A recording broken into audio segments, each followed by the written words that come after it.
My name's Kevin Hedges. I'm the former president and board member of Workplace Health Without Borders International.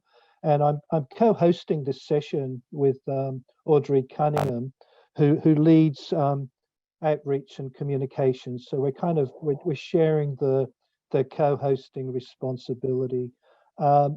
Just want to introduce you then to our control banding for risk assessment and communication webinar. And we got three fabulous presenters for you. Dave Zorc, Dr. Dave Zorc, Drs. Thomas Tenkate and Mike Phibbs. I also head up advocacy. And I just want to put it out there, please join WHWB. You'll get a lot from it. And I also just want to remind everybody, if you don't know, today is Giving Tuesday. So you can actually donate through Canada Helps or donate via the WHWB donate button. I'll put that in the chat box. So over to you, Audrey. Thanks. Okay, everyone. thanks. Yeah, besides leading the Communication and Outreach Committee, I'm a member of the United States WHWB board and past secretary. So I want to introduce our first speaker, Dr. Dave Zorc. He is considered by many to be an international lead on control banding. Probably a lot of you know him and have heard of him, but it's great to hear him again. Dave, if you want to start. Well, thanks. I appreciate that, Audrey, and I appreciate both you and Kevin and your work, and obviously Marianne for putting this together. It's a real honor, and I do appreciate also with the quality of speakers to follow. What I want to offer for people is mainly just a general overview, an introduction, and some might say a bit of a buffet of what control banding can be and has the potential to be, and also what it isn't. So hopefully, if you have any questions as we move along, I'll bring it forward.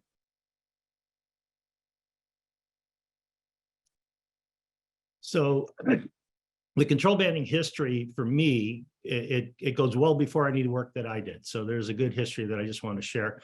Risk communication and control banding, that to me is the most important part of it. And we'll come to that at the beginning and the end. Control banding can also help with the risk management system. We use the risk level based management system, and we'll talk a bit about that. But it's also about the different types of control banding strategies and how they work with quantitative validation applications that mix qualitative and quantitative risk assessment as part of the overall strategy, but also discuss the potential and the potential future of where we can go with this. So when it comes to defining the terms, occupational exposure banding or hazard banding, that's something that is, those terms are very common, but it's important to know that what this is a stratification of risk. If you have an unknown risk, in the same manner that when you're going to the movies and there's a rating to tell you how old you might be to be watching that television, that's a relative risk for otherwise something we wouldn't know what hazards we might be exposing us or our children to.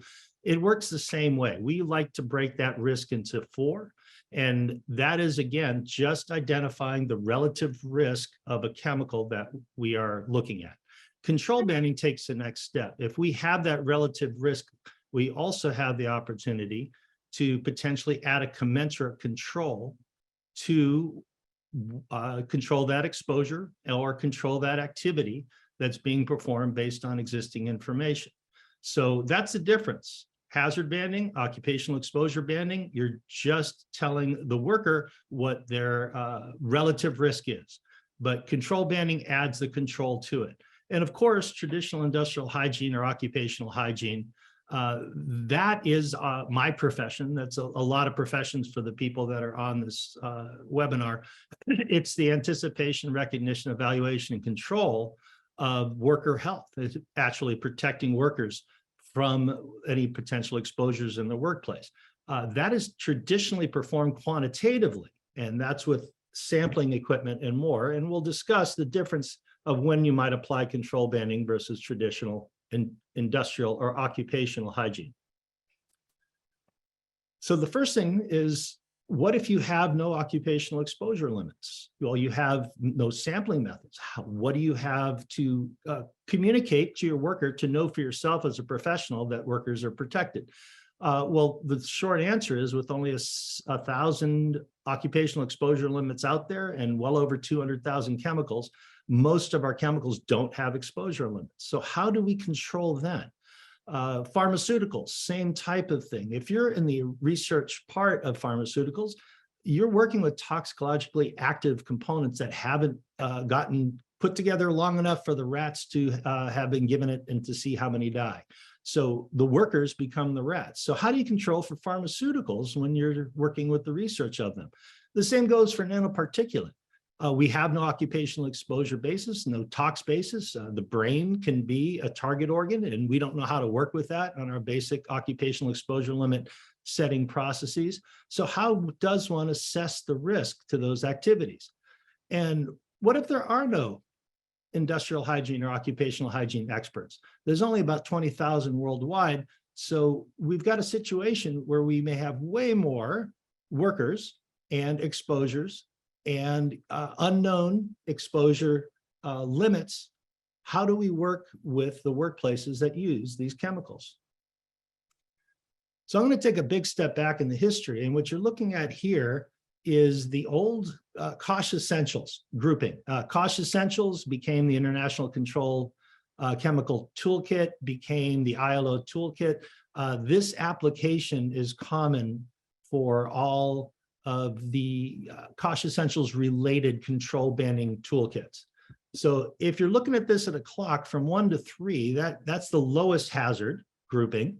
As you move around the clock, you go to the next higher level grouping until you come around to hazard group D, which is, let's call it a risk level 4 if we will, but there's also a group E for something that's automatically defaulted into a high hazard group.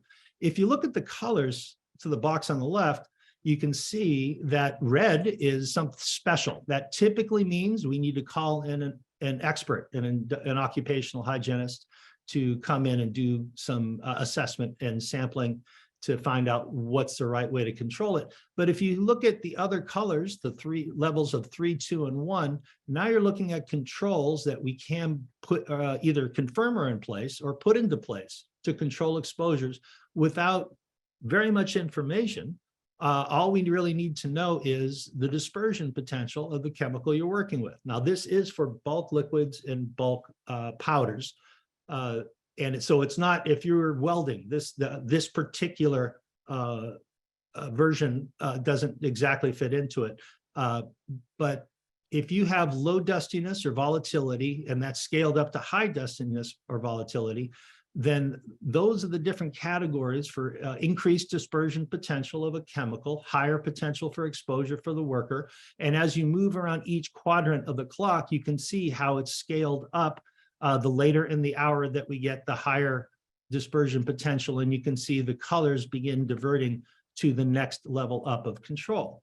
So that basic way of looking at this target, if you will, is how control banding is done and how controls are allocated to the relative risk for what can be otherwise an unknown occupational exposure limit chemical. Pharmaceuticals. Well, pharmaceuticals were the first to be working in the control banding realm officially. But they did it company by company. And this is a great graphic from David Aritz at Purdue, where you can see that even though they're all banding risk, they're banding it differently. And some of them have 3 bands, some of them have 6 bands. And with all that said and done, even with the bands that are equivalent, they can be all over the place. They're not aligned. So one of the most important things that we try to do at control banding for chemical exposure is we try to align those bands and then find a way to ensure that they are working appropriately by using quantitative methods to confirm qualitative risk assessment or control banding. So let's take another look at it. I just want to be clear, I'm responsible for well over 100,000 quantitative samples in my career, well over. And it is the gold standard. And I just want to emphasize it. there's no moving away from the need to do quantitative risk assessment. That becomes part of the specialty of industrial hygiene or occupational hygiene technicians, or preferably experts. So if you start with quantitative, you're looking at the hazard, you assess the exposure, and then based on your result, decide whether or not to add a control and what might be the appropriate control. All control banding does is it allows you to assess the hazard, put in a control first, and then decide whether or not you need to be assessing exposure, because assessing exposure can be very expensive. If you had $1,000 to protect workers, which is a very common budget in a lot of workplaces, and some countries have their budget of $1,000 for their entire fiscal year. How do you spend it? Do you spend it assessing the exposure, or would you assess it controlling the exposure first and then deciding how is that $1,000 best spent once that control is in place? So the question becomes, what would you do? That's why I think control banding is an excellent risk communication tool. And to show you how at least I look at it is everybody knows the stoplight and the stoplight effect. You see red, everybody knows to stop. You see green, everybody knows to go. But what do you do at yellow? And here's the thing, it's subjective.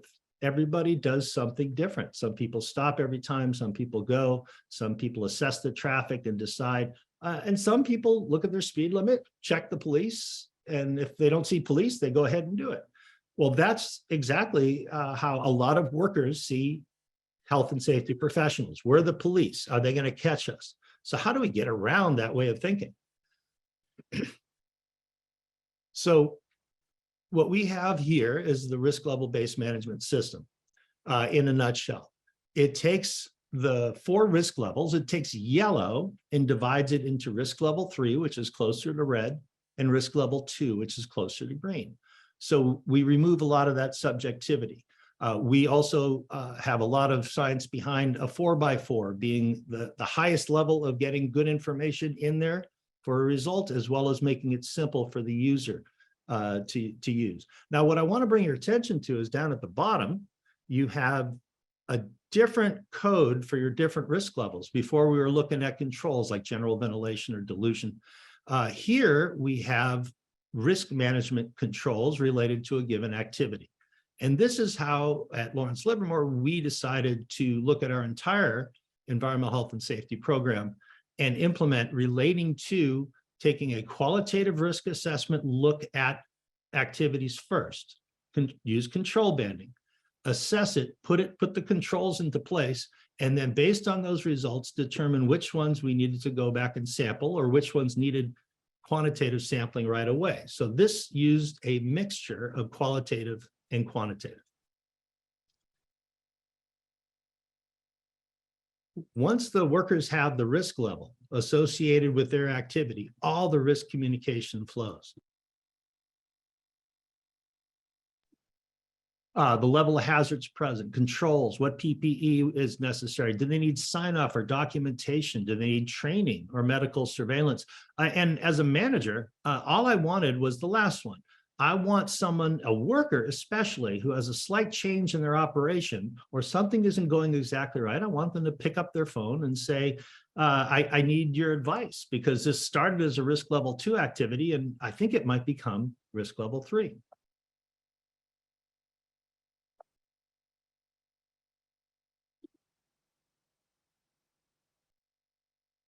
So at Lawrence Livermore, we came up with risk level guides, industrial hygiene guidance documents for all our industrial hygienists. We had 16, and all of these are tied to regulation. And for each one of these chemicals that are here, we have a risk level based management document dividing each of the hazards into 4 levels and giving the comparison activities, controls, and again, training and whatever else might be necessary. So let me walk you through an example of how we would apply something to something like nanomaterials, which became a regulatory requirement for us to control, but we kind of had a bit of a problem as professionals because we knew we could sample concentrations in the worker's breathing area. So that's good. But there was, as I said earlier, no exposure index for health effects tied to something at the nano level. We don't know how to work with them. We don't know how to analyze them and what we should be looking for to analyze, and therefore we have no occupational exposure levels. So that's where control banding comes in. It's an alternate approach to traditional industrial and occupational hygiene. We created, you'll see that table up at the top, right? This table is the exact same table, exact same risk levels. And these risk level outcomes are the classic control outcomes that you saw from COSH Essentials, the exact same idea, risk level 1, general ventilation, and then all the way up to 4, seek a specialist advice. What we did is we used all our research we had on nanomaterials, and we decided to do a relative risk score for both the nanomaterial itself based on the research out there and also for the parent material, where we have a lot more research and information, but it's not as bad a severity effect for the parent material as it is at the nano level. So this is our severity factors. And then we use classic probability factors, and we use the estimate from both the severity and probability to go to the scoring on the table to give us a risk level outcome. We even found a way, with the help of Daniel Jolet, to be able to put together a Monte Carlo simulation model where you can, for example, design a facility where you're going to do nanomaterial production or work or research, and you can put in the parameters that you think you'll be working with based on your products and how you design the facility, and you can have an outcome that you'll know right in advance where you'll be. So for example, this particular one, which is a high risk level 3, but it's very, very close to getting into the realm of needing expert advice. This would tell me just by this visual, before this facility was even built, we got to figure out a way to get this to risk level 2 or risk level 1 before we continue. So as I said, we use qualitative and quantitative. And the qualitative leads, the quantitative confirms that you've done it correctly. We did a quantitative validation of the control banding nanotool, what we developed because we were told in the absence of any OELs that we still needed to control nanomaterials and the research that was done with it. So by using the tool, and over almost a decade, we had independent verification from our sister laboratory at Lawrence Berkeley. We did intensive quantitative confirmation with the risk level outcomes using sampling, quantitative sampling materials, a couple different ones. And we also used all the remaining criteria. And what we found out surprisingly, at least maybe to some, not to us, is the question that I had asked, where everybody gave me a really hard time back in 2009 at the ICO conference. I asked everybody, can control banding be better than traditional occupational or industrial hygiene? And I got a lot of angry responses. But once we completed this process at the International Conference in IOHA in 2018, we got to answer that question. And the answer is yes. Control banding can be better, because there's no better option right now than the control banding nanotool for controlling nano exposures to workers. And we also make that freely available. To take another step, once you have all this information on different activities that you've been working to assess, risk assessment, and then you've compiled it into a management program, risk management, you then have the ability to communicate, risk communication, for each one of these areas of either hazard or activity, where here, these are from COSH out of the UK. They offer 2-page guidances on a number of different activities. These control guidance sheets are freely available, and they use a comparable communication method on front and back. So they're presenting everything for workers, intended for workers and working managers to be able to help control exposures. There's also a number of things available that are related to ergonomics that are the same idea of going from activity, relative risk, and applying controls. We've developed barrier banding, which is a very useful and helpful strategy for helping safety professionals also do the same manner of qualitative risk assessment and control. And even for the environmental profession, we developed a risk level based system And here we use control banding with our probability levels and looking at our quantity of material, location of waste, and the hazard characteristics. We look at the probability of occurrence, and that is a component of both the quantity, location, and hazardous characteristics of the waste. And that's for the probability side, severity side, long and short-term reportability, how that might affect the company if there's an issue with it. And from there, we come to the same risk level table that we use for RLBMS, that we use for nanomaterials, that we use for all our chemical safety and environmental exposures. But here you'll see the control outcomes are slightly different. Here we're adding administrative controls for risk level 1, basic engineering and administrative controls for 2, and then environmental analyst involvement. This is a comparable set of controls, but it's designed for the environmental analyst. Now that we have health and safety and some environmental components, we can put them together to be able to look at multidisciplinary activities like construction. So there's a lot of information on this table. Please don't try to read it, but the bottom line is we have methods to be able to take construction activities, entire projects, and have the managers before the project begins run the pre-project hazard analysis checklist and be able to see whether or not they might need a competent person or an expert on site based on the risk level outcome of the project. So before the project starts, they can reduce its risk to make sure they have the right competency available before the project even begins. Even when it comes to pandemics, the hygiene profession is extremely necessary. You'll notice the target again. This is the same concept. This is applied out of a Canada regulation, Z94.4, for risk grouping and healthcare facilities, selection of respirators.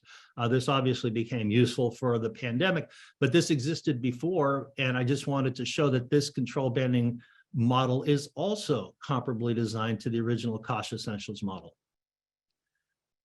But even in the United States, when they were giving out guidance for preparing the workplaces for COVID-19, I was very pleased to say that they gave a 4 risk level approach. And for each of those risk levels, they gave job classifications related to a risk level and offered the controls using the hierarchy controls for each risk level in a comparable fashion to control banding.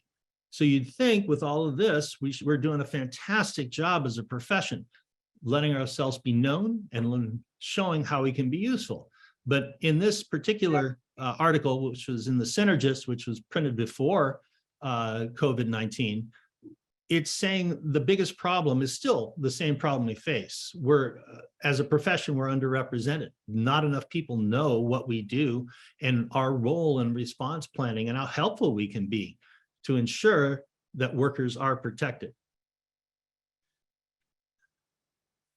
And if you're looking at a combination of the risk level based management system, control banding, and emergency response, simply involve your industrial hygiene, occupational hygiene, hygienist expertise into it. And that's, if you do that, now you're in a situation where you can line up all the EHS risk levels and communicate both risk and control to the workers and the emergency responders.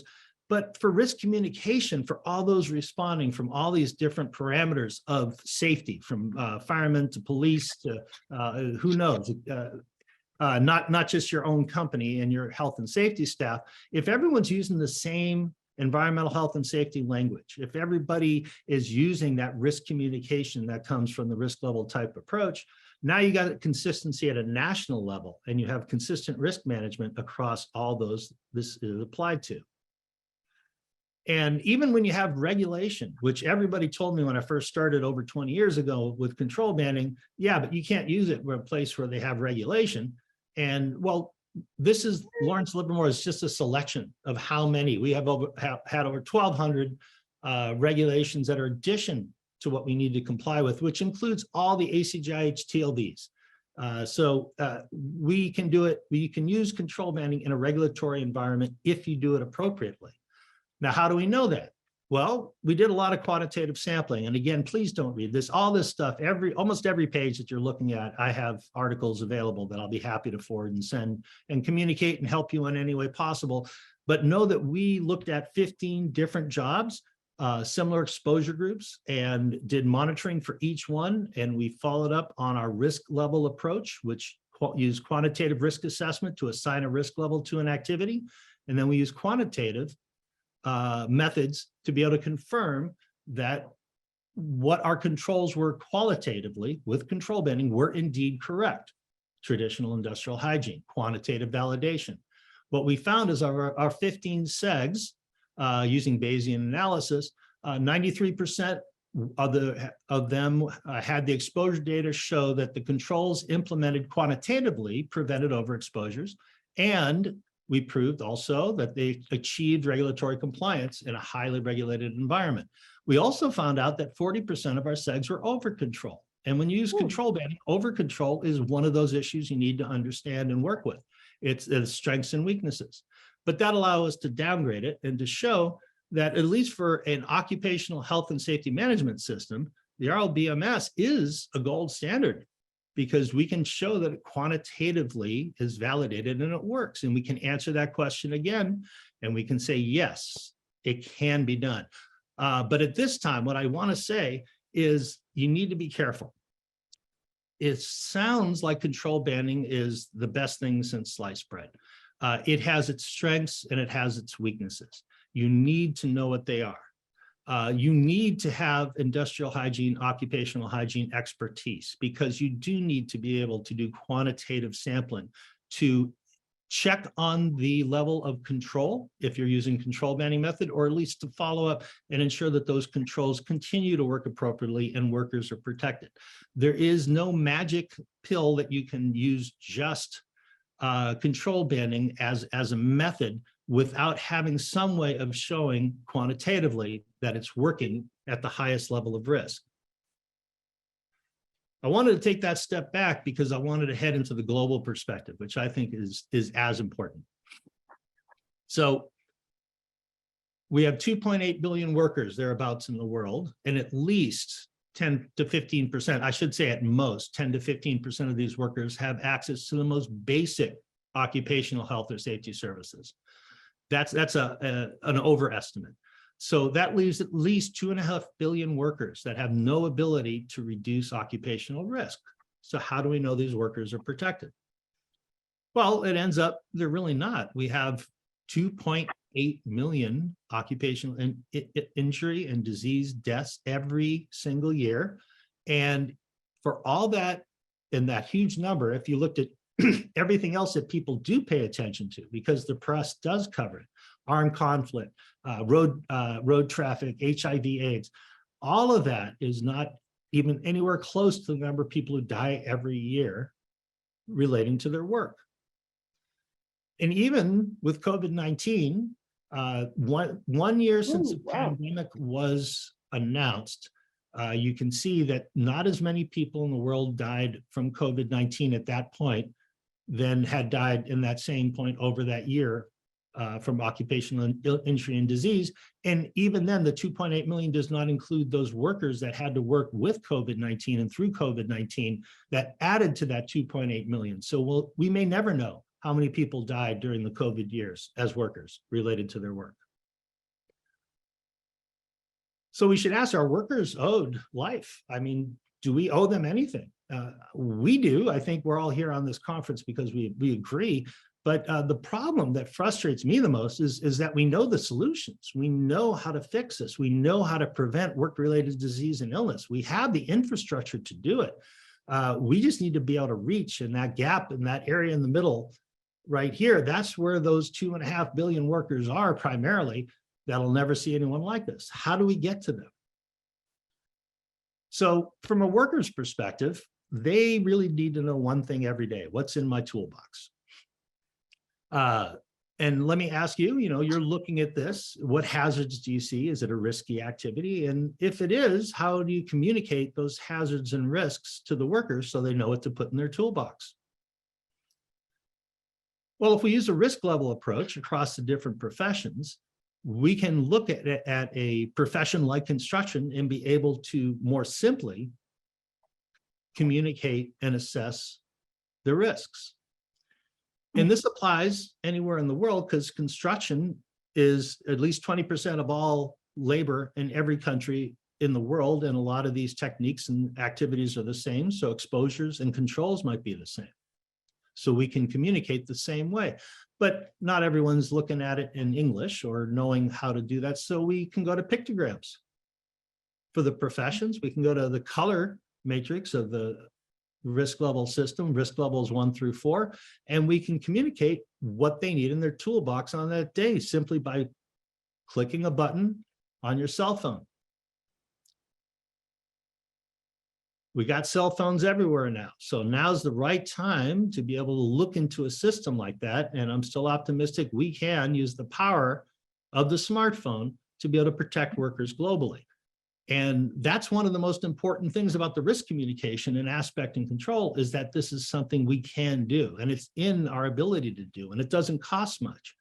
That's why working with Workplace Health Without Borders and other organizations, we're looking to fill those areas with the expertise in the areas where it's needed the most. And we are doing everything possible, but also with risk level-based management system, the more groups, companies, individuals that take up a system along those lines and can quantitatively validate SEGs, we can share those SEGs validated with workplaces around the world because we know that we have a control outcome that is validated as safe.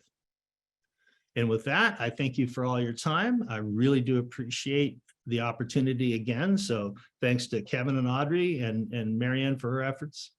And thank you for taking your time out of your day, wherever you might be. Thank you, Dave, for that excellent presentation. There are a lot of questions in the chat box. I'm sure there are a lot more. So I have to painfully ask, please hold your questions till the end. And thanks from me too, Dr. Zorc, for being such a great facilitator to broaden control banning to these other areas. I'm sure we'll all be much better off worldwide, you know, if we kind of use these tools. I just want to add that, we're kind of leaving questions and answers to the end. But if you want to get more information around the bios for each of the speakers, you can actually go through the invitation, and there's a hyperlink that gives you a lot more information.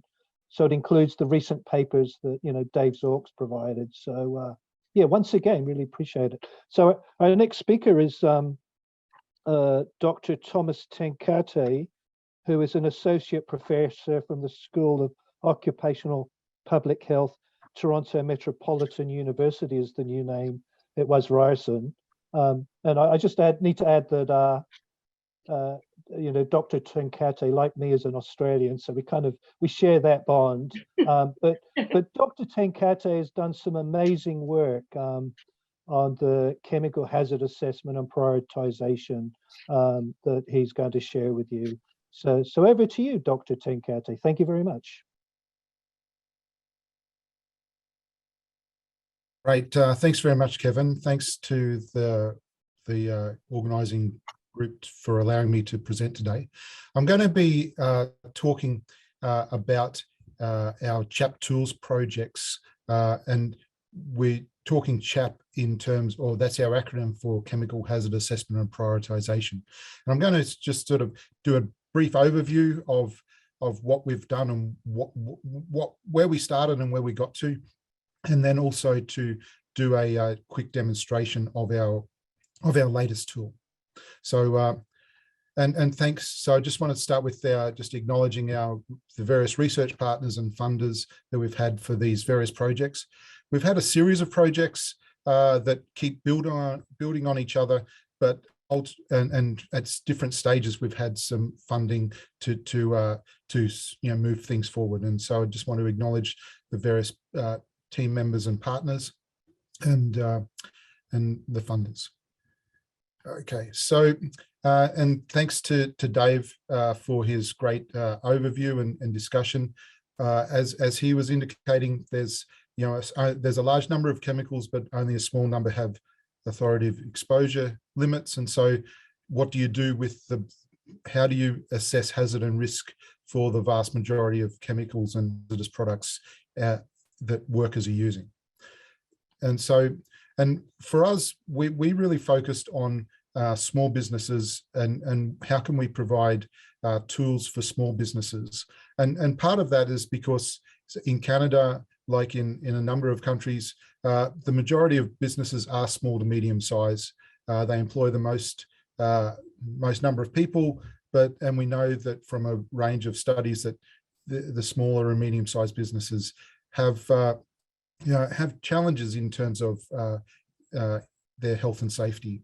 Whereas in terms of chemical safety management, what I thought was interesting, looking at from OSHA, the report on what their regulatory violations were, inadequate management of chemical hazards was the second most cited regulatory violation across all workplaces, no matter what the size is. So I think chemical safety management, no matter what size business, is a challenge. And so for us, we based our work on hazard banding, what's also known as occupational exposure banding. Got some quotes here from the NIOSH report on that was provided the technical basis for their occupational exposure banding tool. And I suppose the key words here are that it's the way I see it is that it's really a screening approach, and it provides a summary of the most important health effects to quickly identify toxic substances, and it's really a key, or it's really an approach to provide guidance for risk management when there aren't exposure limits available. And so again, out of the NIOSH technical report, it just sort of highlights that for different strategies that we have, different data is required, and really the hazard banding approach is really the entry point and requires the least amount of data to make informed risk management decisions. So what I'm wanting to do, just to give people an idea of, because sometimes people say, well, what really is hazard banding? And so what I'd like to do is just sort of do a quick example of what this looks like. So as I say here, hazard banding, we're trying to classify chemical hazards into categories, which are referred to as hazard bands, with band A being the lowest up to band E. And this aligns with what Dave was showing in his slides. And we're using the information out of safety data sheets as the basis for doing this.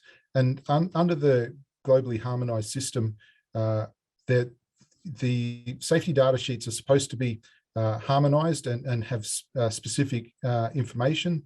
And in that includes the aspect of having standardized hazard statements, and those hazard statements having standardized hazard codes. And so basically we're focusing on this information to do our hazard banding. So this is an example of a section 2 of a safety data sheet, an actual safety data sheet. And so we're going to zero in on the hazard statement section. And so if we look at, so we've got our hazard statement section here, and what you can see there's a series of statements, and these are hazard statements. And so it includes extremely flammable aerosol, contains gas under pressure, may explode if heated, toxic if swallowed, and it continues. Whereas what you would also need to know is that some of these hazard statements are different. There's 3 different categories of hazard statements.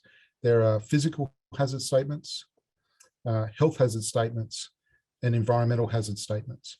And the approach that there's a series of approaches for hazard banding, and the approach that we adopted was one that was published in regulatory toxicology and pharmacology by a group headed by Arnon, and so they take this information and convert this into a hazard band, or what we call a hazard level. And so the way to do this is, and they have different hazard bands for different intake routes. And so what you do is basically for each hazard statement, there are defined hazard bands. And so basically you look up each of the hazard statements and align the hazard bands with these. And then you just can go through all of the hazard statements in the table in the safety data sheet.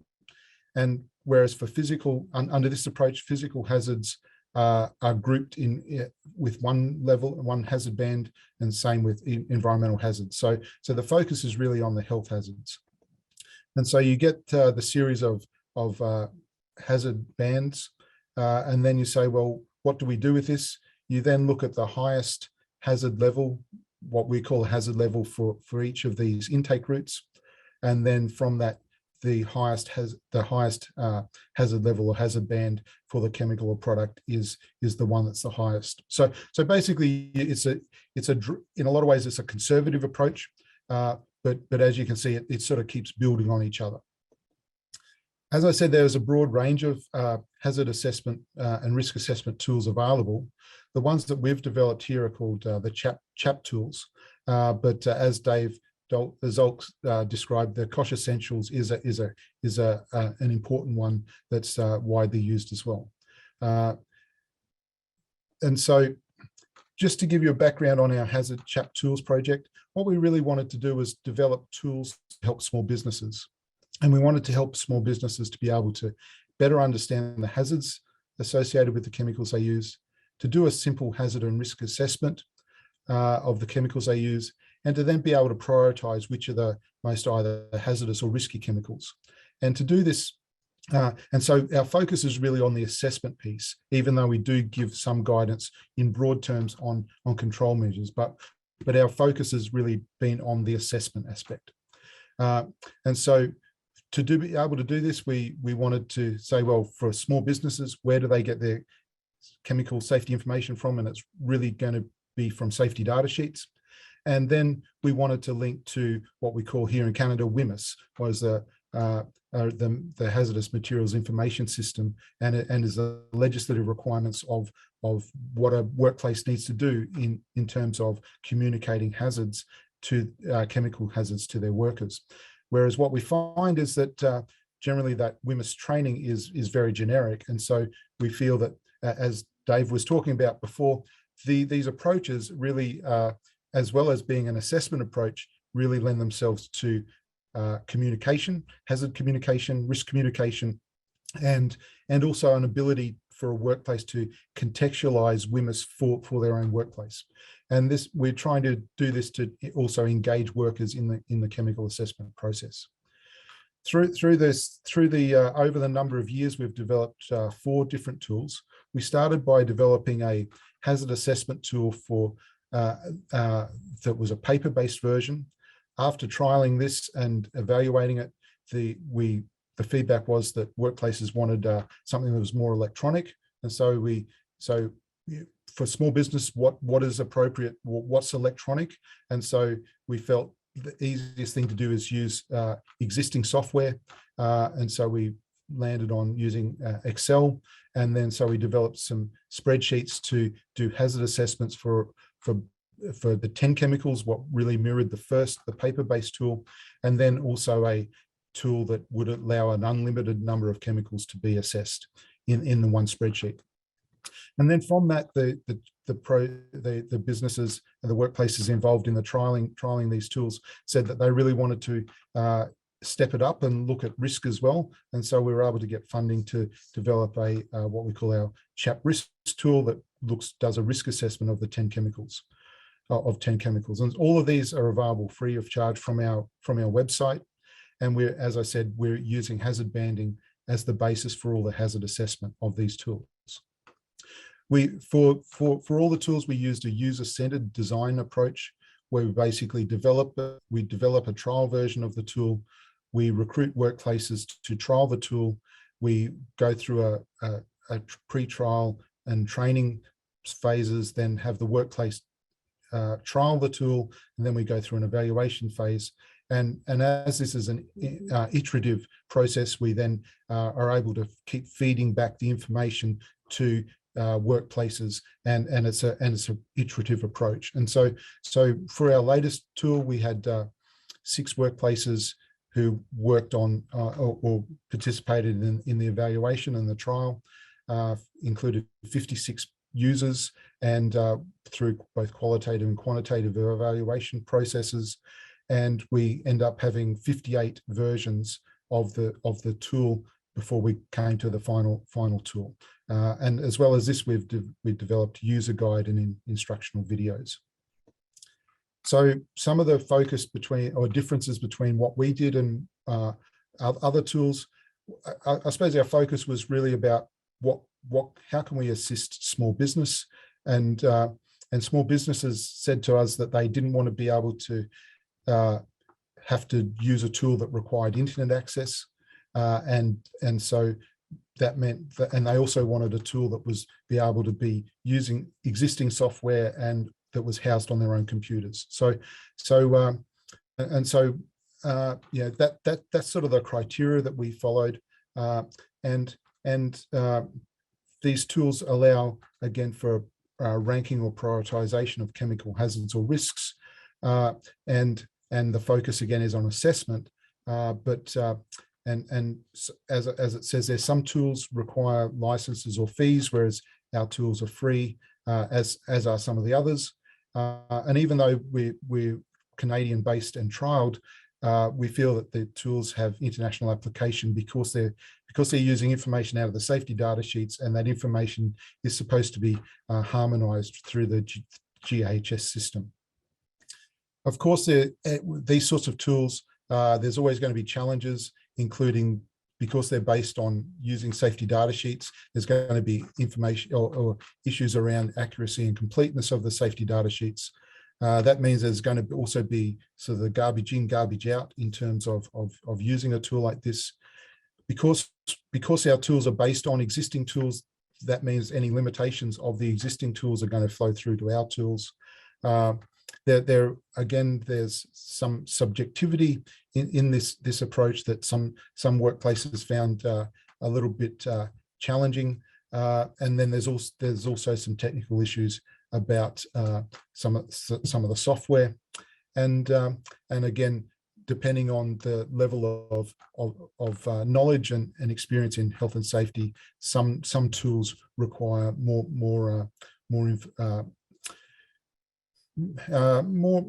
basically more experience and more education than others. And so, whereas overall we feel that there's a range of benefits for hazard, and I also use the term risk banding tools. These include improving worker and employer understanding of WHMIS and safety data sheets. So then that can lead to improved compliance, engaging workers in managing the chemicals that they use, and this helps to have both workers and employers having a better understanding of their own workplace, and particularly their specific chemical hazards and risks. And so it means that using these tools can help for having more effective and workplace-specific safe handling practices and improving decision making. So that's a sort of a quick run through of sort of the basis. And what I'd like to do is just move over to doing a quick demonstration of our latest tool, what's called the Chat Risk tool. So I'll just unshare this and scoot over to the spreadsheet. So, okay, so hopefully you can see the front page of our spreadsheet. So Kevin and Dave introduced someone in the previous presentation by the name of Daniel Drole. Daniel was our technical whiz who helped develop the tool and has worked on a range of similar tools. So if you've used any of his tools before, this will look sort of similar. The first page is a disclaimer page. Once you enter that, enter. We have a home page that sort of gives some information about what the tool is about and the steps that go through the tool. And basically we're saying you need to do some prep before you use this by basically getting your safety data sheets in order. You then hit the start button, and here we start with a scenario page. What is basically the user providing a description of what scenario is that they're wanting to do an assessment of. And that could be the whole workplace, or it could be a specific part of the workplace. And then part of this is listing the chemicals or products being used in that the workplace want to do an assessment of. So basically, this is where you input the key information about the chemicals. And then once you do that, you go to the assessment page. And so this is where we start to do an assessment for each chemical. So it's 1 page per chemical. What you can see here, it's 7 steps. The preloaded chemicals that you put in the previous slide preloaded into here. And so you choose your chemical, you go through a series of questions. The first part is the hazard assessment. And the question is, are there physical or chemical, physical or environmental hazard statements? It's a yes, no. There's a question on acute toxicity. And what we do is we've got little information bars that provide information and direction on what to do and where to look for the information. And then you go through the hazard banding approach, where you either identify the codes, hazard codes, and then you click add to the table, and you can see it keeps pre-populating the table here. You keep adding them into the table until you've gone through your hazard codes. But what you can see there, I've chosen the same code twice, and it's just indicating that to me. It calculates your hazard level, and then you move on to the exposure assessment, where you're asking a couple of quick questions on how the product is released into the environment. And so and this is really based on and using the approach of Koch Essentials, whether or not it's a liquid or a solid. If it's a liquid, we want to know about the operating temperature and the boiling point of the product, and that gives us the level of volatility. If it was a solid, we're asking about how dusty is the solid. Then we're asking how much do you use, and then those two combine showing this exposure matrix to give an exposure level, and the combination of the hazard level and the exposure level come together in a risk matrix here. And this is similar to what Dave presented in his slides. And then the frequency of use will change the risk matrix there. And for this product, it becomes a risk level 3. We can see that we've said that it's containment is the recommended control approach. And then we send this to our summary sheet. What it will do hopefully now. And what you can see here is that, oops, sorry.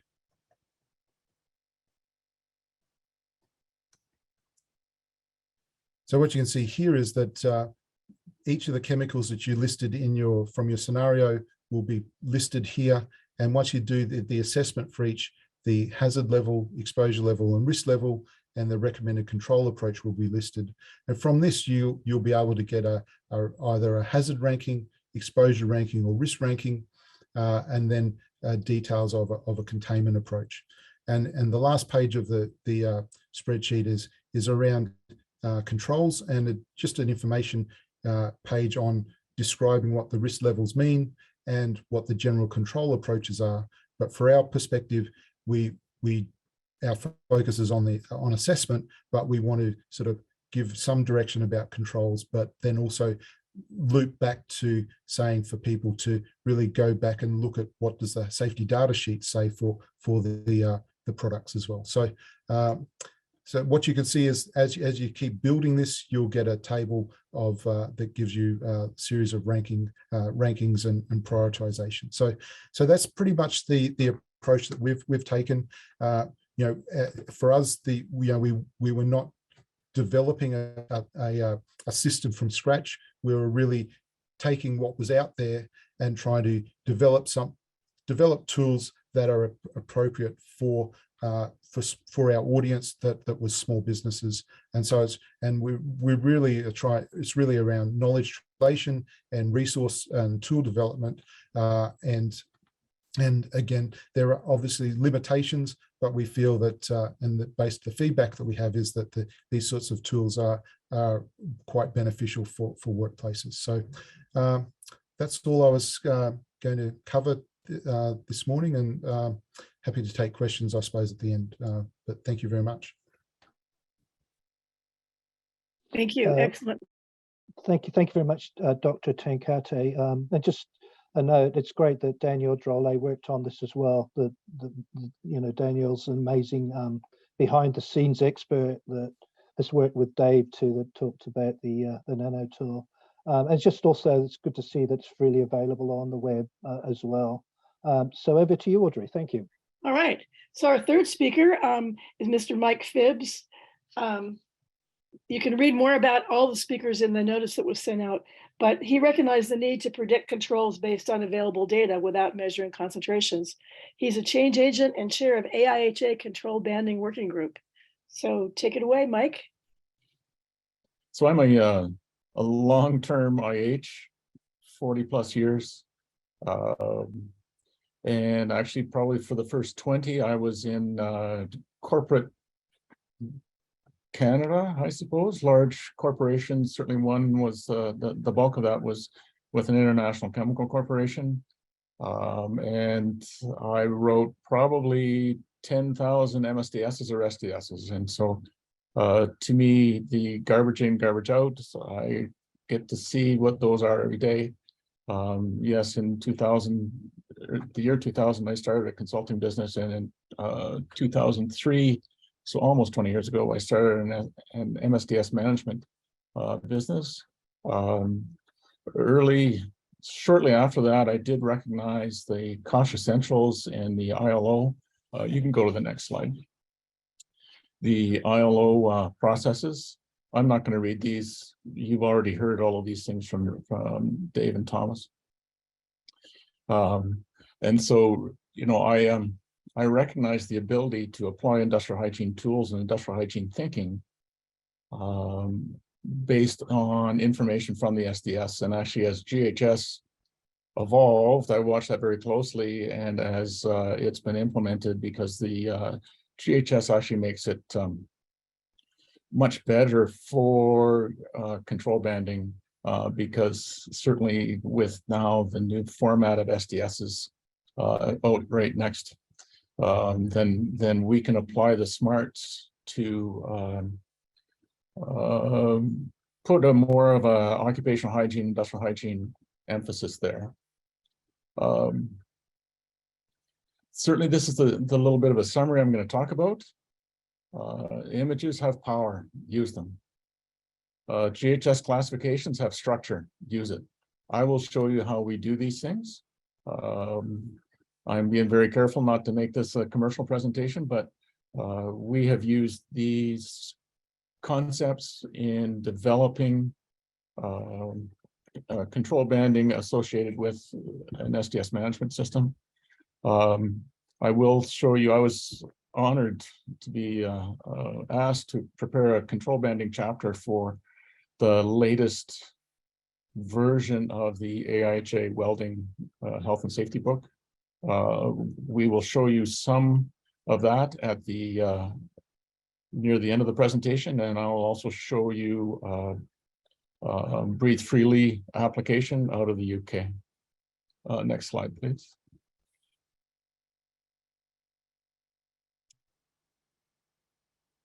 So I don't know if you noticed my title, but really this is control banding. This can be the art of occupational hygiene. Really, people, if they read text, they're lucky to remember 10% of it 3 days later. If we add a picture, the recollection goes to 65%. So the obvious answer to this question is the B image is going to be far more memorable. Certainly, the researchers also use the term multimedia principle, where retention is improved through words and pictures rather than words alone. This has enormous implications for us in occupational hygiene, and how can we create things so that we can spread our knowledge out to users that may never hear of a hygienist, may not understand the principles at all. Next slide, please. I have to keep up. Certainly images are far more memorable than text. Images actually add intrigue. And then we just kind of amplify this with text for some details. And we must remember that workers will act on what they remember, not what they forget. I do have a question for you, but I will reveal this at the end. Think of to me, the most famous painting in the world, most famous artwork in the world is the Mona Lisa. Now, do you think she has eyebrows? Next slide, please. So GHS classes have structure. And I'm going to show you in the next few slides what some of that structure and what we can do with that structure, what we've done and what you can do too if you want. Each GHS class has one hazard statement. There are multiple P statements. There is a hierarchy of categories within those classifications and corresponding hazard statements. Certainly the categories have been used for ESG reporting. Actually, that's something that sometimes we're included in, sometimes we're not. And actually within the following slide, next slide, please, you can see this is actually a image taken from the GHS Purple Book, which was on the second slide, but you can download this. And this is from revision 7. Certainly North America is moving towards revision 7. It's already been announced. This text is a little bit small, so I've added the pink to reddish box. H318 causes serious eye damage. Next slide, please, Marianne. Now this slide, right, this is, this is certainly more hazardous, causes skin burns and eye damage. And so one thing that we can do, if you go to the next slide, Marianne, you can see that the different hazard statements, these are the 4 different hazard statements that correspond to the eyes.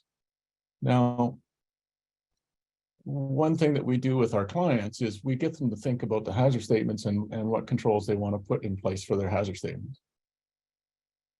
This helps them because often there are biases at the field level hazard assessments or risk assessments where people don't want to wear that PPE, or they don't want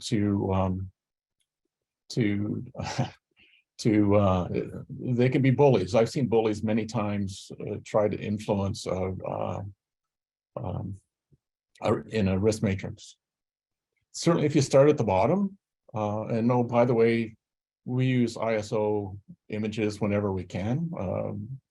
We bought a package of ISO images, but you can get your own icons or make your own. Certainly with H320, causes eye irritation. We recommend, and you can see a slight difference between that image and the images above, which are goggles, the lowest level on H320 are safety glasses. We also recommend that you can have the ability to wash your hands. As you go up, H319 causes eye damage. With that, we've added gloves, we've added a do not touch symbol, and the ability to wash your hands.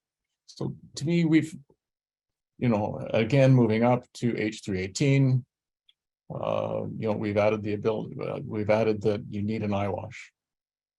And there are legislations, certainly in North America, around how far away that can be. And certainly those are in place. I've done some work internationally. Those are in place through one form of requirement or another, but they're there. Certainly H314, causes severe skin burns and eye damage. You see there, and these aren't, I suppose these are recommendations. You will have, goggles, face shield, gloves. The blue is a shield with the other controls, so that you should shield if there's any splashes. This is a precautionary statement of keep locked up. But to go with that, obviously you will need, don't touch this stuff. Eye washes available, safety showers available, medical aid available. And so if you go through the process, and there's a limited number of hazard statements, and get people to think about this, then this actually helps them, and it does remove the biases that are involved in many risk assessments. We did have a user that came to us because they didn't like the use of goggles. And I think it was an H318, so it causes serious eye damage. They didn't like the use of goggles because there was a small quantity. And this is a system, and so like essentially we would have these things assigned to these H statements that we take directly off of an SDS. And he didn't necessarily want that there, but when I asked him, so do you want us to take that off of everything that causes serious eye damage? And he said no. And so to me, these are just things that we can use so that we can kind of compel those people to talk. Next slide, please, Marina. This is available on our website. You can see the address below. This and a number of resources that we have. We're not requiring you to give us your email address, but you can sign up for our newsletter. We send out a new health topic every month that can be used for safety meetings. You see here, though, that the certainly Thomas talked about this a little bit, but you can see that these are the different hazard statements. We use color, we use images whenever we can. So the E are proven carcinogens, respiratory sensitizers, down to the least hazardous A, which are reversible irritants. Next slide, please. We have a little cheat sheet here. Essentially it's not always a one-to-one relationship, but you can see that the Starman, is, if you have one of those, if you're going to be looking for an easy way to substitute without somebody like me, I'll show you.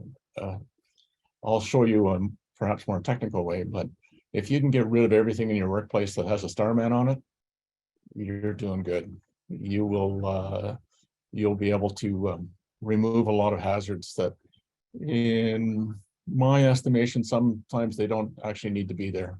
Sometimes these are actually supplementary chemicals or shop supplies that you can kind of get rid of those extra hazards that are in place. Next slide, please.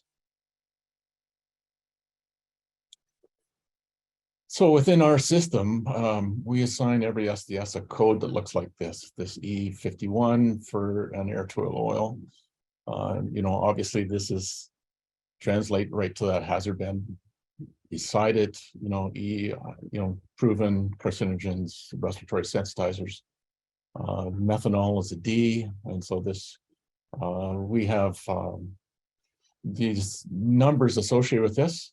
We actually have a way to rate all of the ingredients and then multiply it by a safety factor.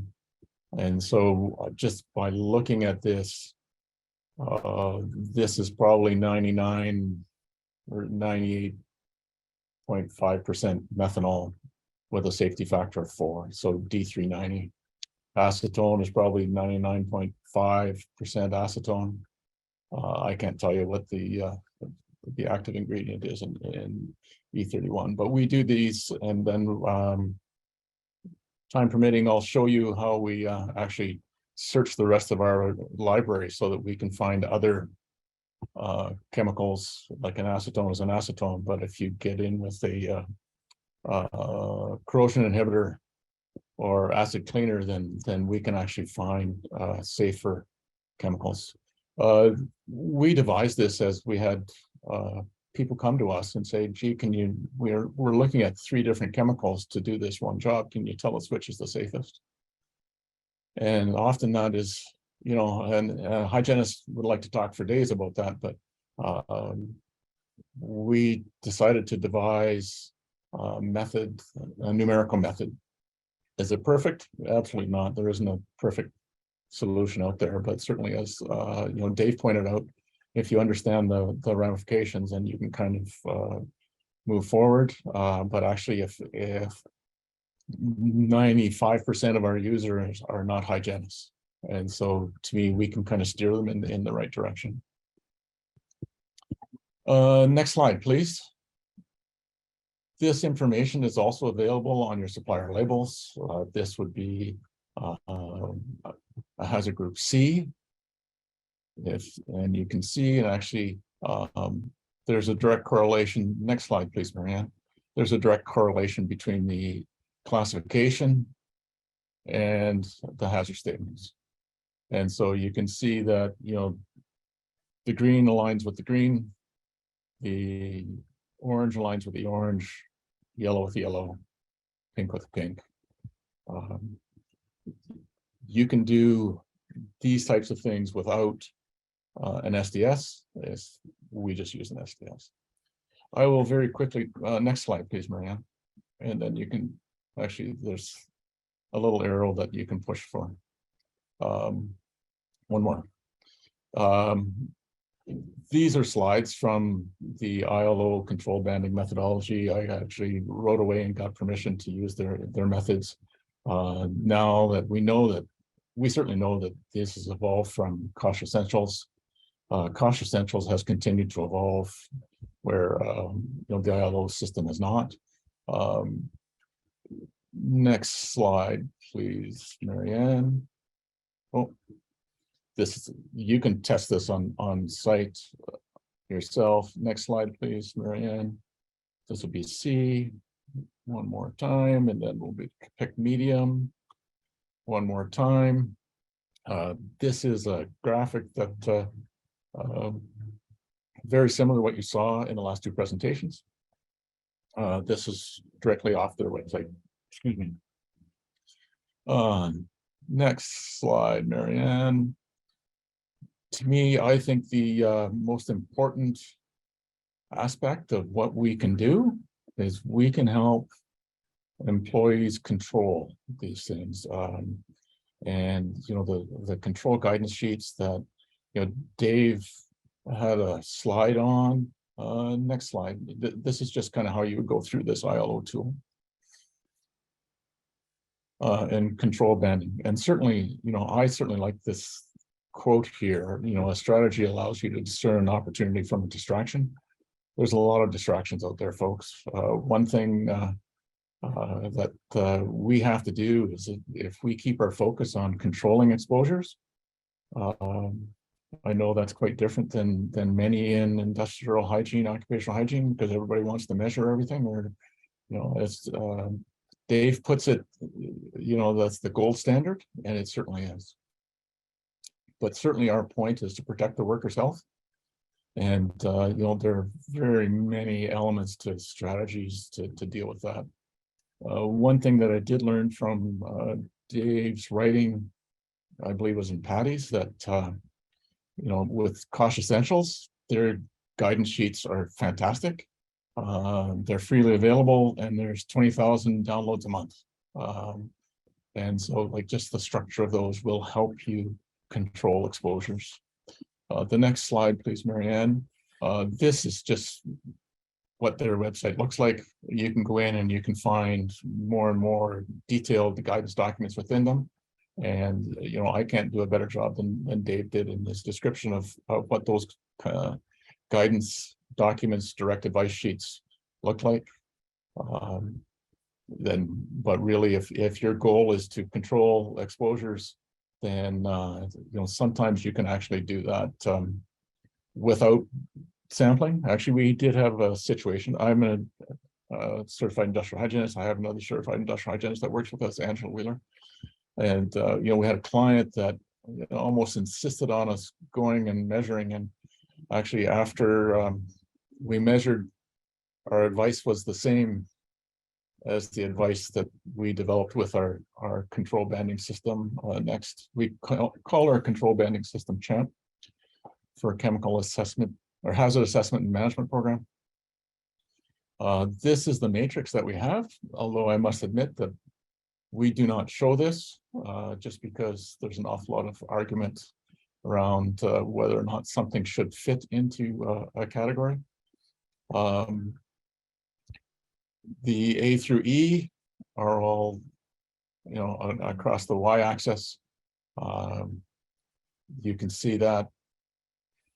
Oh, next, please, Marianne. No, we'll get that. There we go. And one more. So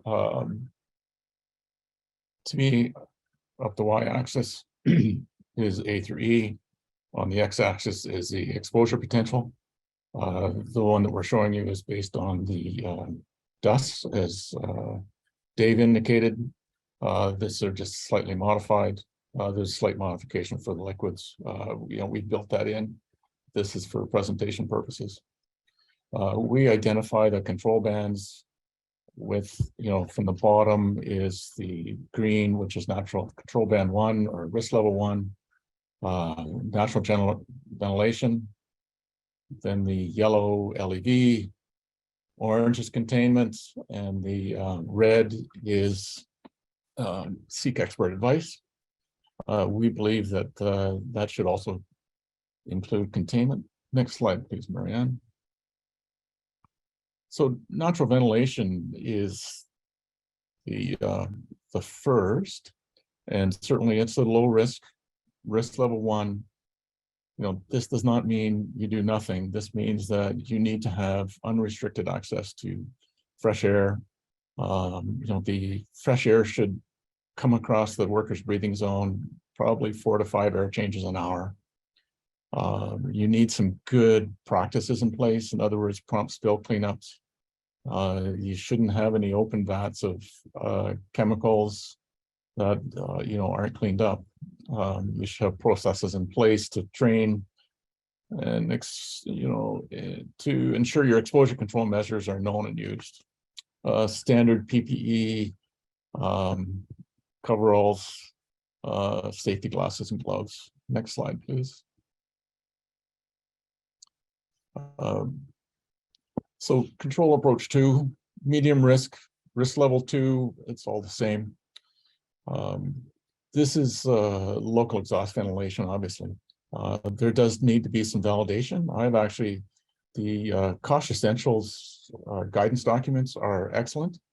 They lay out how often, they do refer to local regulations, but they do lay out that this needs to be checked, that it's on. Workers need to be able to be trained that it's on. So and it needs to be checked on maintained on a regular basis and verified on a regular basis. Annual testing. You should have some sort of a ribbon to make sure that workers can understand that these things are working, or some other sort of indication. Next slide, please. Containment is obviously the risk level 3.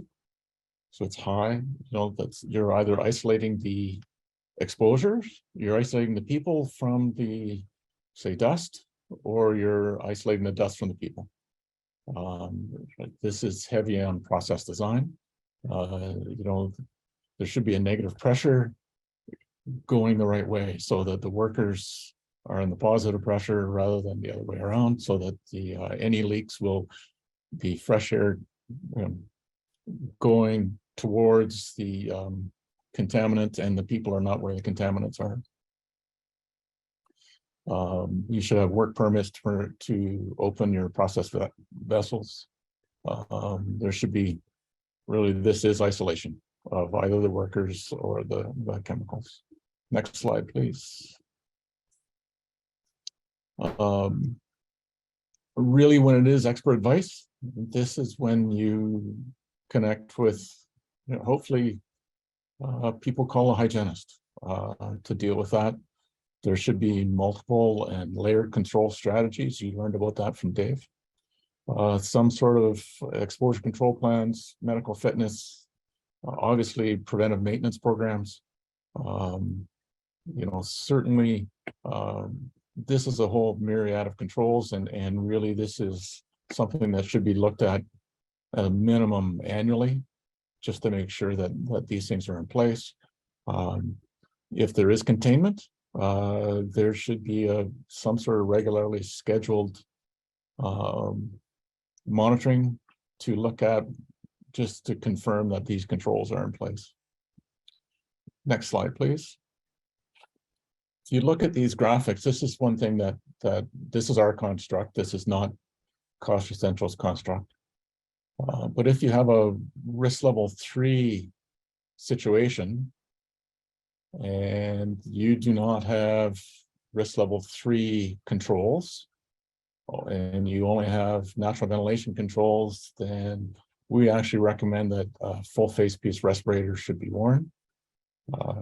We have some caveats that go with that. If it's less than 15 minutes, then that could be downgraded.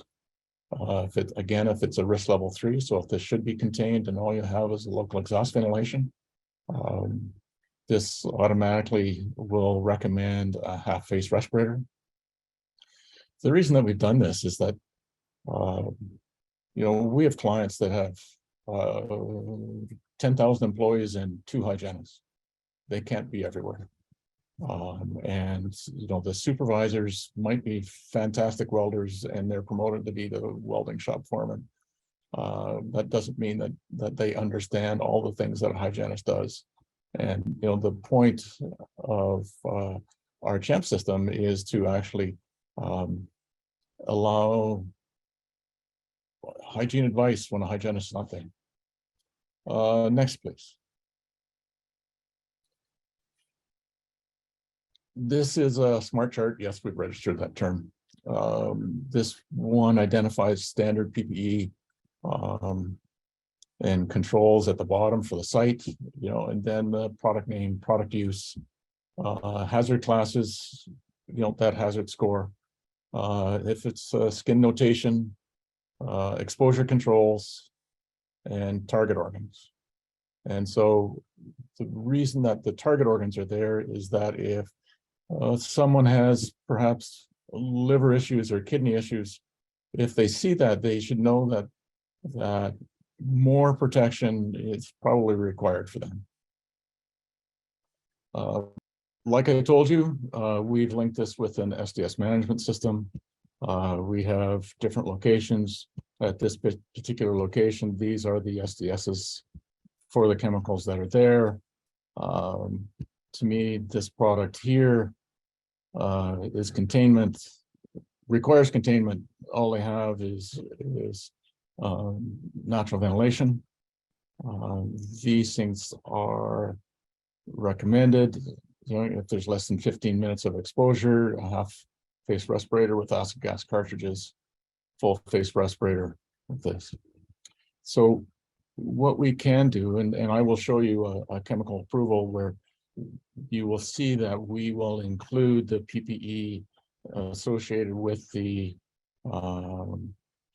hazard statements, so that groups do not need to they don't have to do this themselves. That's certainly a strength of a database, is that they can transfer those relationships between hazard statements or precautionary statements over again and again, and they don't have to, then they can use the output from this for whatever they wish. To me, if these 4 chemicals are used in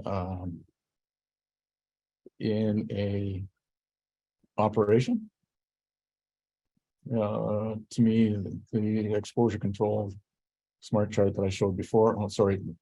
We have smart charts for transportation, fire prevention, spills, first aid, process controls. So the end users, that's who we target, we focus on. They can have this, they can get the SDS. This is the smart chart, just for these 4 chemicals, very similar to the smart chart I showed you a few minutes ago. The other one is really, we call this a daily task chart. So this is really for if you're writing a permit. So these PPE are the same. These are administrative or other engineering controls should be in place. You should have grounding, you should have a windsock. This is a PDF document, but these are the exact fire extinguishers. These are the first aid. These are the spill controls to have in place. These are all done with association of hazard statements and precautionary statements. This is the hazard group. And make that a little bit bigger so that you can see that. Again, these are the health hazards or target organs. The target organs come from the NIOSH pocket guide.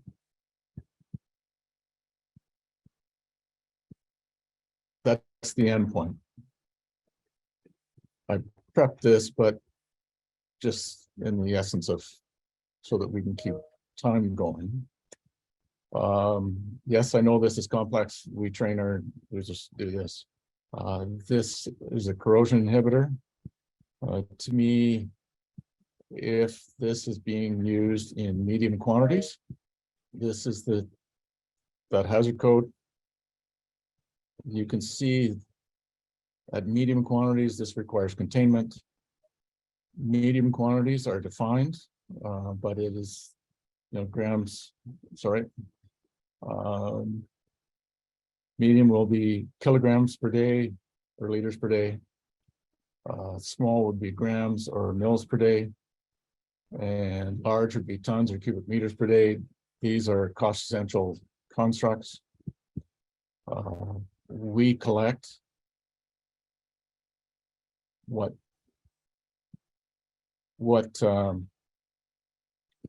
controls are in place, and then we'll do that calculation of what RPE is required. Down here, these are decided based on how this is set up for users. So, based on a hazard statement, this face shield is required. Respirators are a result of this calculation. Gloves are required.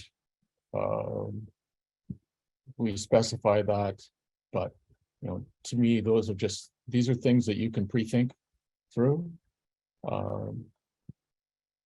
just so that you understand.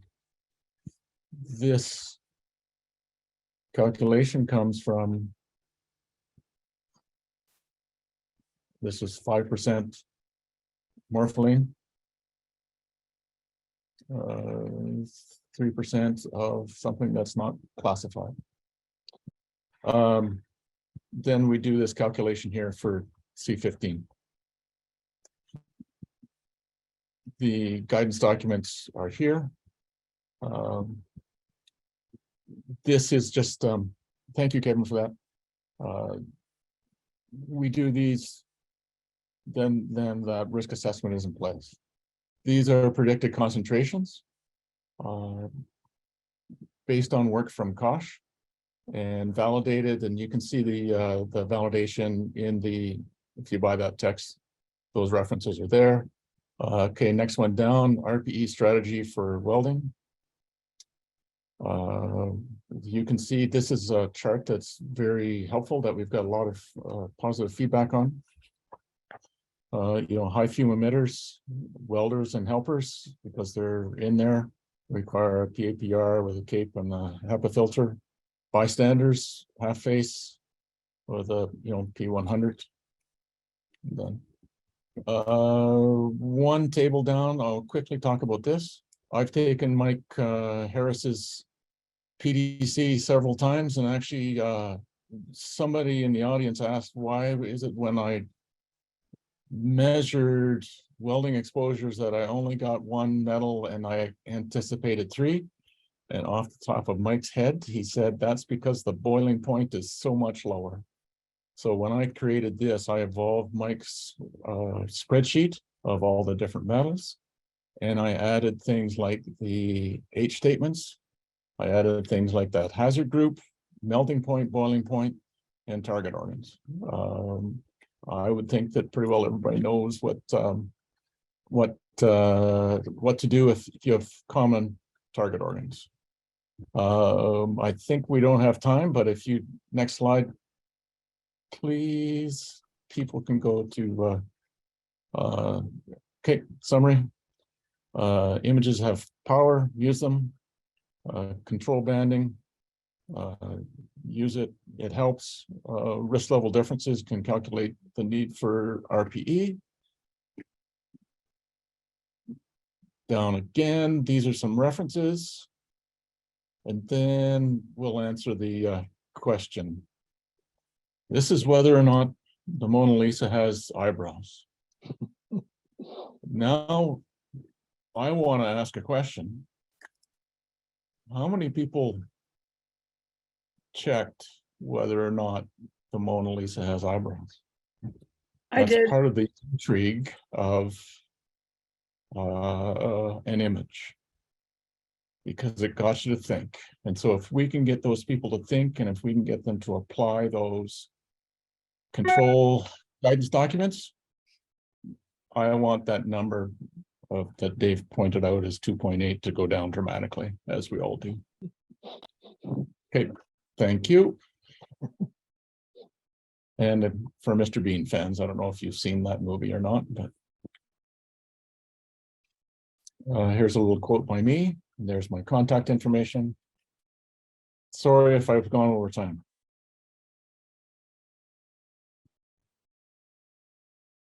Thanks so much, Michael. And just, Michael Phibbs has really helped me a lot. Like, I've had lots of questions in my work, and he's a wealth of information. So I'm sure he'd be happy for anybody to reach out and ask him. Yes. I also put in the chat box. So Dave Zorc did actually present on using control banding for COVID, both at a previous WHWB webinar and through the Occupational Health Clinics for Ontario Workers. I thought that might be quite useful to put in the chat box as well. So did you want to ask the first question, Audrey? Yeah, I was going to actually, I have to scroll down. Ed Light had a question. He actually sent it directly to Marianne. Ed, are you on the phone? It was related to indoor air quality.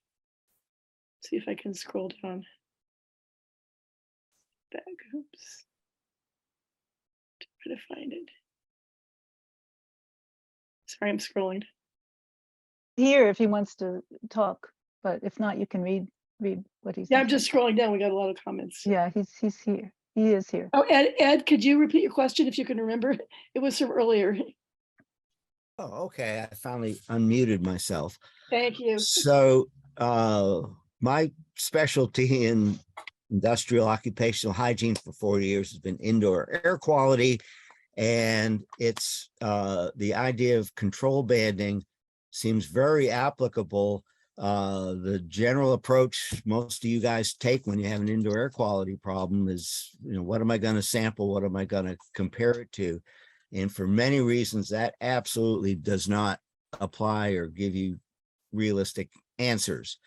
And so in this case, I think a control banding approach, looking at conditions, general factors, can really be helpful. In fact, it's the way I primarily do this in the field, with sampling as a way distant backup if we really need to get that data.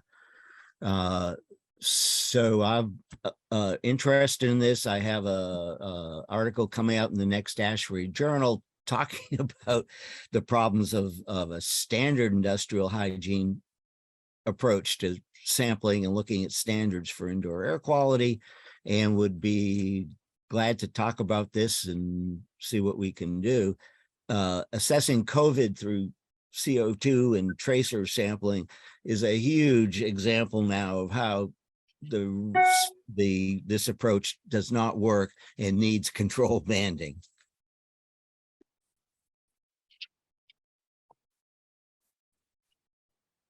I think you really touch on a very pertinent area, Ed. I'm just wondering, maybe one of the speakers might want to address that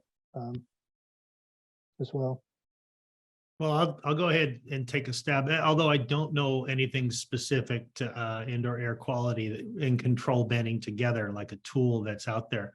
It's to me, a very simple combination, mainly because to me, IAQ has always been about risk communication, especially with the affected parties, and how you do that communication and what information is presented is almost as important as the data that you may be able to accumulate. So that makes for a wonderful combination. The only difference would be your risk level outcomes would be different, because you're not going to be using the same type of ventilation controls, but there may be something easily adaptable to common in controls, barriers, and interactions associated with HVAC and the people that may be affected by it. Thanks, Dave. Joseph Cap had a question. Have you, and then we'll go to hand raising. He said, has anyone dealt with botanical exposures and banding? Botanical specific, I'd say, yeah. If we were to broaden the umbrella to agricultural, there are certainly agricultural applications that have been going on. There's lots of trainings along that area, but botanicals, what you really want to be looking at is what are the hazards that you're dealing with, and then can those hazards be banded? The answer is absolutely. It's not going to, again, probably not a regulatory hazard, but that doesn't mean that you can't come up with appropriate controls relative to risk. Nice. See. Is there any hands raised? Yeah, if somebody would like to raise their hand, it's always good to have somebody ask a question themselves. So Exactly. if somebody feels like they'd like to ask a question, please do so. Just raise your hand. Thank you.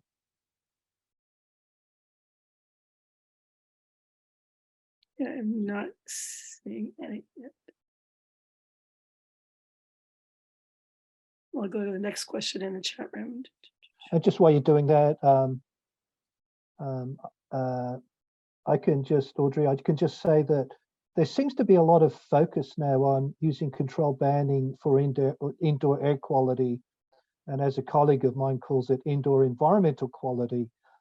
So there's now schemes being developed for color coding workspaces based on, the level of carbon dioxide, whether certain contaminants are present, how noisy it is, the lighting.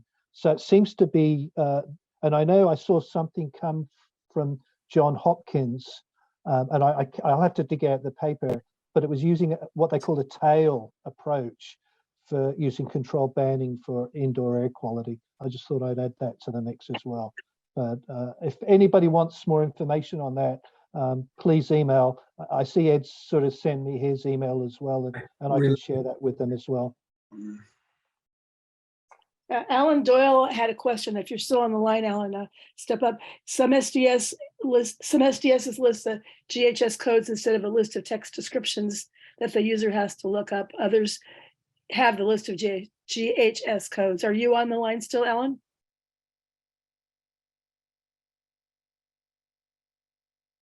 Seem to be here still. Pardon? Would you say, Marianne? I said he doesn't seem to be here, but there were a few questions like that. So I'm wondering if people can respond to the tools. Yeah, I can talk to that if I can talk to that, Marianne. There are, even though it's a global harmonized system, the GHS, there are different methods of implementation across the world. I believe the EU SDSs must have those codes on them, the hazard code numbers, as well as the precautionary statements numbers. But the North America did not implement that. Also, North America did not implement the need for environmental contaminants or environmental classifications, which means you can't really count on them from a systematic perspective. So that is a correct observation, and it's unfortunate. It's unfortunate we can't have those things available to use. Can I just say something too there, Mike and Dave? I see that Courtney Stanion in the chat box put a link to a kind of a tool, I guess. I don't know if you wanted to unmute yourself, Courtney, and just explain what it does. Sure. I'm at Duke University. I'm an industrial hygienist. And years ago, we had some issues with, we were all reviewing research protocols for various things and having to make decisions about, what to recommend when people were working with certain chemicals in the lab. And we decided to come up with this tool that we made usable by, it's on our website, Excel tool, somewhat similar, but much simpler than Dr. Tenkate. Sorry, I said your name wrong. Somewhat similar, but far simpler than that. That just has GHS information, largely from ECHA, but other sources as well. And we came up with 4 levels, actions. We have action A as the highest level of control, down to action D, which is standard lab safety practices. And we came up with an action matrix to use the GHS codes like fatal if inhaled, fatal by skin contact, to decide which action level is appropriate. And basically the action just means like what level of written procedure is needed. And we have written procedures that sort of accompany that on our website for some of the types of chemicals that are available. It's very much focused on laboratory work. So these are often pure chemicals, and labs that have 3,000 chemicals in their inventory, they're not going to enter every single H code into something. So they need something simple that allows them to just put in a column of CAS numbers and get this information out for chemicals in their inventory. That's amazing. So you don't need the code, you just need the CAS number, and it does that for you. It does, but it's information that we gathered and put into a database, and it's in there, it's in the Excel tool, but every now and then I'll find a discrepancy between what ECHA now says and what we put in the tool when we made it in 2017. So you can use the data, but you may want to verify some things if it's leading you to make a certain decision. Thanks, Courtney. Courtney, did you put the link to that in the chat? Is it available to everyone? Yes, I did. I can add it again. If do it again, because it's hard to scroll through. Sure. I'm just wondering if I could tell people a tip about the chat. Because there's a lot of links in the chat, a lot of good discussions, and also the link to a folder with the speaker slides, because we've had a few questions about that. So if you want to save the chat, just at the bottom of the chat screen, there's a box with 3 dots. Click on that, and one of the options is save chat, and it will save it on your computer. So you can save all of these great links. And I also want to say we've got about 5 minutes to go until the webinar's up, but we're quite happy to stay on for people that want to chat. And I just want to make a point of really thanking presenters just for this formal part of the presentation, to give up your time and pull together such fantastic presentations and share your resources. So thanks, Dave, Michael, and Thomas. Yeah. So we have a hand raised. Joseph Cap. Yeah. Hi. How you doing? I'm going to try and turn on my camera here real quick. That'll work. I don't know, comes through. Yeah, thanks very much. Very, very helpful, all the presenters and the questions and everything. I was want to ask a question about the botanicals, and on that, related to that and related to industrial hygiene in general, has anyone looking at a dose, an ingested dose rate tried to equate an air sampling result to an ingested dose rate. I have not done that. Someone mentioned it, but there's fraught with so many assumptions that it seems difficult or impossible to do. I just thought I'd ask. Are you talking about OELs specifically, or well, the BEIs I think would be more appropriate to looking for those types Yeah. of exposures. Yeah, that doesn't, there's no BEI for these botanicals. These are things, it's almost kind of like cannabis also in that industry is struggling with that as far as no clear OELs for all these compounds that are present. And the same thing goes for some of the botanicals, whether it be a specific root or something you put into a tea that are sold and commonly sold or grown herbs and things like that. And then the actual chemical compounds that are within that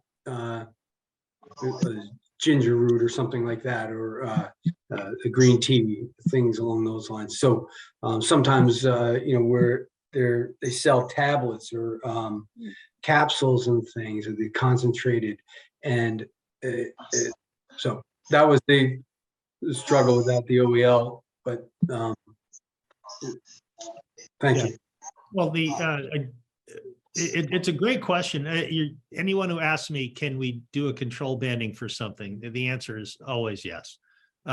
It's when we walk in, professionals walk into a large a high bay with lots of activities going on. As professionals, we automatically say, oop, there's risk level 4. There's a couple of RL3s over there. I'm not worried about the RL2s, and I wish there were more RL1s. But that's how we look. It's how we think. The one thing we don't do as well is communicate, especially different professions. A hygienist will talk differently than a safety professional or an environmental analyst. So once you get that risk communication down, really what you're looking at for the botanicals is what toxicological information is available for each one of the components that may be part of a pill or a tea or anything. And then you're still getting down to that. You can ban those, how toxic different components are. And then the only question would then become, how accurate are the labels in what's being presented for those products? If they are accurate, then you have the information you can adapt over. If there's a lack of accuracy or certainly percentages that would give you a better idea of dose response, then I think it's something to consider. Thank you. And if I could just add to that too, Dave, you're looking at, COSH essentials, for example. What you want to do is verify that the controls are effective. And, that's why I've kind of always been a big fan of biological monitoring. Like if there's biological measures, then it takes all of the different routes of exposure into account. So if there's a biological measure that you can come up with, Joseph, it's probably a good thing to do as well. Sally, Catbat, you had a question about aspiration hazards. Oh, you're muted. Let's see.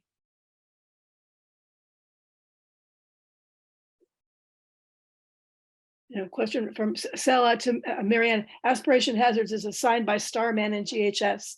This might cause confusion when the same pictogram is used for carcinogens. Do you agree? You could unmute Sella. Oops. Yeah, he might not be there. There he is. Yeah. Great. Yeah, sorry. Yeah, my question is related to the classifications versus GHS.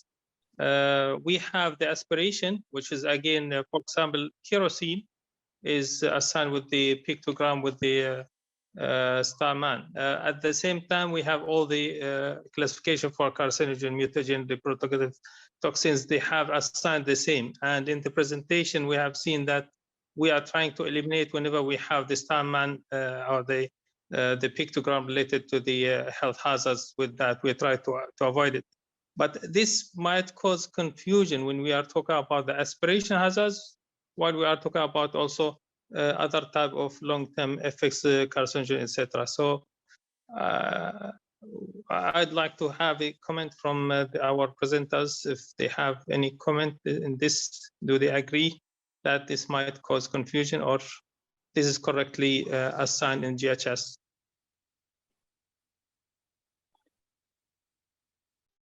Mike here. So I certainly think that you are correct. There certainly could be some confusion with that.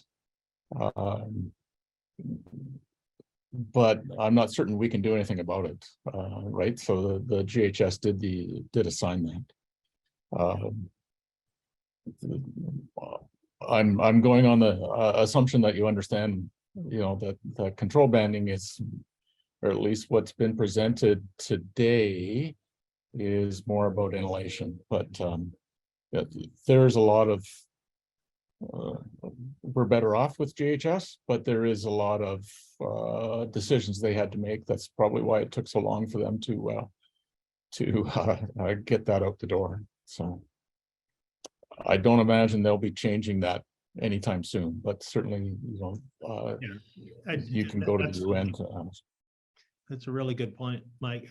The other thing is there's not very much out there specific, but if you start considering dermal exposures, which are, as soon as you start expanding the exposure route, there's a lot that's really good out there on dermal exposures and control banding.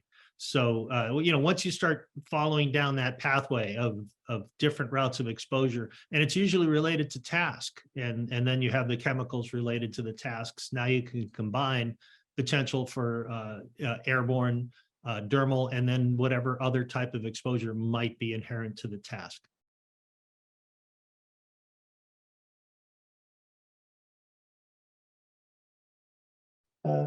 Thanks, Dave. I might just refer to Marie Claude Letellier's question. She was talking about face shields, stop some particles, but let others pass. So the question is, a face shield sufficient to protect eyes with a contaminant that could cause damage?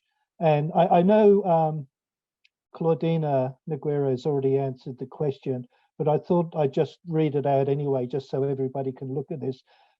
Claudina says, answered, face shields are required where facial skin protection is needed. They can only be used in conjunction with eye protection. Right. The face shield is not a substitute for safety glasses or goggles. So thanks for that, Claudina. You're welcome, Kevin. I don't see anything else in the chat, which doesn't mean there isn't something else in there. Any more? I want to raise hand. Oh, sorry. Any more questions? Marianne's got her hand Actually, raised. this isn't a I'm question. sorry, I but missed you. That's okay. No, I just put it up. No, I wanted to thank everybody for participating, especially our presenters, but also mention what Kevin put in the chat, which is that today is Giving Tuesday, when everybody's encouraged to donate to their favorite charity. We are a nonprofit organization, and we do appreciate donations to keep us going. We do a lot of training in addition to running webinars like this.